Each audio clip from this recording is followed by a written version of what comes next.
Hoy el mundo despide a un hombre que tocó millones de corazones. El Papa Francisco, el primer pontífice latinoamericano, ha partido a la casa del Padre.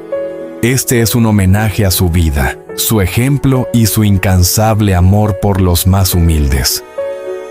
Jorge Mario Bergoglio nació el 17 de diciembre de 1936, en el barrio de Flores, Buenos Aires, Argentina. Hijo de Mario José Bergoglio, un contador ferroviario, y Regina María Sívori, ama de casa. Creció en una familia de raíces humildes y profundas convicciones católicas. Desde pequeño, Jorge mostró una personalidad reservada, observadora y de gran sensibilidad hacia el sufrimiento humano. Le gustaba el fútbol, el tango y estudiaba con dedicación. Su infancia fue marcada por el ejemplo de sus padres, que le enseñaron la importancia del trabajo honesto, la fe y el servicio a los demás. En la cocina de su abuela escuchaba historias de santos y oraciones que sembrarían en él una vocación silenciosa que más tarde florecería. A los 21 años, mientras cursaba estudios de química, una grave enfermedad pulmonar lo llevó al quirófano, donde le extirparon parte de un pulmón. Fue en ese tiempo de dolor y reflexión cuando, según él mismo relató, sintió fuertemente la presencia de Dios y comprendió que su camino era otro. Así nació su llamado al sacerdocio. En 1958, ingresó al seminario de los padres jesuitas. Allí comenzó su formación espiritual e intelectual, adoptando los valores de obediencia, pobreza y entrega al prójimo que lo caracterizarían toda su vida. Jorge Mario Bergoglio se estaba preparando, sin saberlo aún, para ser un pastor que tocaría millones de corazones en todo el mundo. A diferencia de otros sacerdotes que se destacaban por su elocuencia o jerarquía, él se ganó el corazón del pueblo por su cercanía. Prefería tomar el autobús o el tren, caminar entre los barrios populares, visitar enfermos y escuchar a los que nadie escuchaba. Su presencia no imponía, consolaba. Sus homilías eran sencillas, pero profundamente humanas y espirituales. En 1992 fue nombrado obispo auxiliar de Buenos Aires y en 1998 se convirtió en arzobispo de la capital argentina. Ya entonces se lo conocía como el Cardenal de los Pobres. Rechazó vivir en el palacio arzobispal y optó por un pequeño apartamento. Cocinaba su propia comida, lavaba su ropa y seguía recorriendo las calles con discreción. Su vida era un testimonio viviente del Evangelio. En tiempos de crisis social en Argentina, su voz se alzó con firmeza en defensa de los más vulnerables. Se convirtió en un líder espiritual respetado, incluso por quienes no compartían su fe, gracias a su coherencia, humildad y compromiso con la justicia y la paz. Bergoglio no buscaba títulos ni poder. Su vida era una entrega constante, silenciosa y firme. Dios lo estaba preparando, no para ocupar un trono, sino para servir desde el corazón de la Iglesia. 13 de marzo de 2013. El cielo sobre el Vaticano estaba cubierto de nubes. Miles de fieles esperaban, con el corazón en suspenso, en la plaza de San Pedro. A las 7:06 de la tarde, la chimenea de la Capilla Sixtina liberó el esperado humo blanco. Habemus Papam. Pocos minutos después, el mundo entero escuchó un nombre nuevo: Jorge Mario Bergoglio, el primer papa latinoamericano, el primer jesuita en la historia en ocupar el trono de Pedro. Tomó un nombre que conmovió a todos: Francisco, en honor a San Francisco de Asís, símbolo de pobreza, paz y amor por los más humildes. Cuando apareció en el balcón de la basílica, no levantó los brazos como quien celebra el poder, sino que inclinó la cabeza y dijo con humildad: «Buenas tardes, recen por mí». Esa noche, el mundo comprendió que algo distinto comenzaba en la iglesia. Desde el primer instante, el Papa Francisco mostró una cercanía profunda con el pueblo. Rechazó la limusina papal y usó un auto sencillo.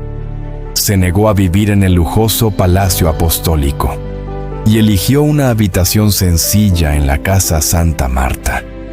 Abrazaba a enfermos, bendecía a presos, visitaba villas miseria. Había llegado un pastor con olor a oveja, como él mismo diría. Su elección rompió esquemas, pero sobre todo renovó corazones. No era un político vestido de blanco. Era un padre espiritual que quería una iglesia viva, pobre para los pobres, misericordiosa, capaz de salir de los templos para ir al encuentro de los que sufren.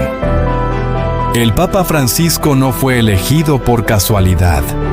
Fue elegido por la necesidad urgente de una iglesia que vuelva a mirar a los ojos del pueblo, a los pies del crucificado y al corazón del Evangelio. Desde el comienzo de su pontificado, el Papa Francisco dejó claro que su misión no era gobernar, sino servir.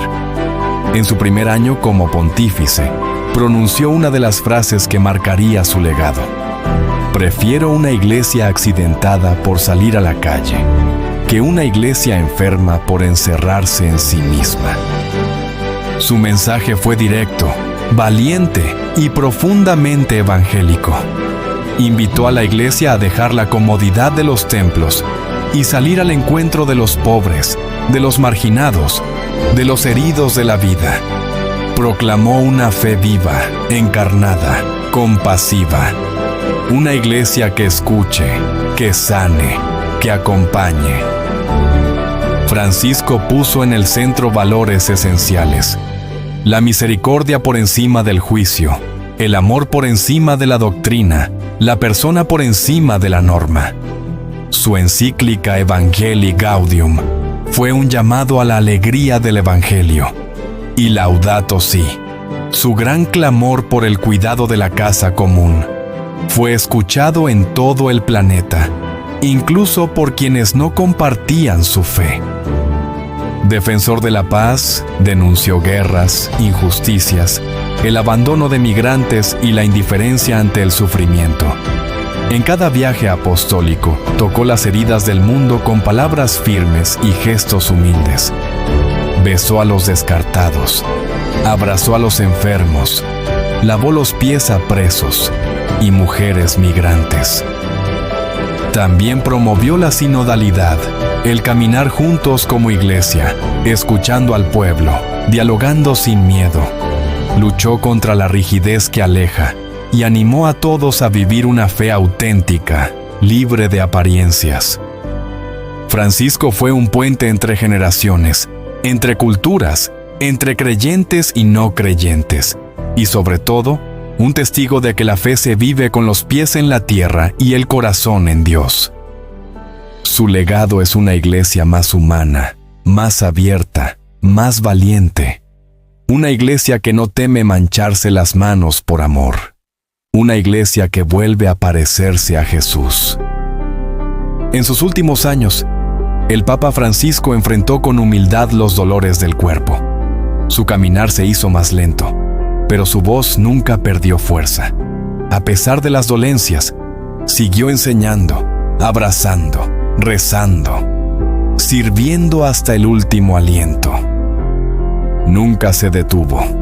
Visitó los rincones más olvidados del mundo, escuchó el clamor de los migrantes, lloró con los que sufren las guerras y abrió las puertas del Vaticano a todos los que buscaban consuelo. Su sonrisa, cansada pero luminosa, fue durante años símbolo de esperanza para millones. Hoy, el mundo despide a un pastor que no buscó fama, sino fidelidad. A un hombre que vivió con sencillez, habló con el corazón y mostró que el amor de Cristo se manifiesta en los gestos pequeños y verdaderos. Francisco no se aferró al poder, se aferró a la cruz. No gobernó con distancia, sino con ternura. No fue un papa de mármol, fue de carne, con alma de padre y voz de profeta. Su partida deja un vacío, sí, pero también un fuego encendido en el alma de la iglesia. Nos enseñó que la fe es caminar, aunque duela, que la misericordia no tiene límites, que seguir a Cristo es servir al hermano. Hoy, el Papa Francisco ha vuelto a la casa del Padre, pero su testimonio quedará grabado en la historia y en el corazón de todos los que, gracias a él, volvieron a creer en una iglesia viva, humana y profundamente evangélica. Gracias, Santo Padre, por habernos mostrado a Jesús en cada paso. Descansa en paz.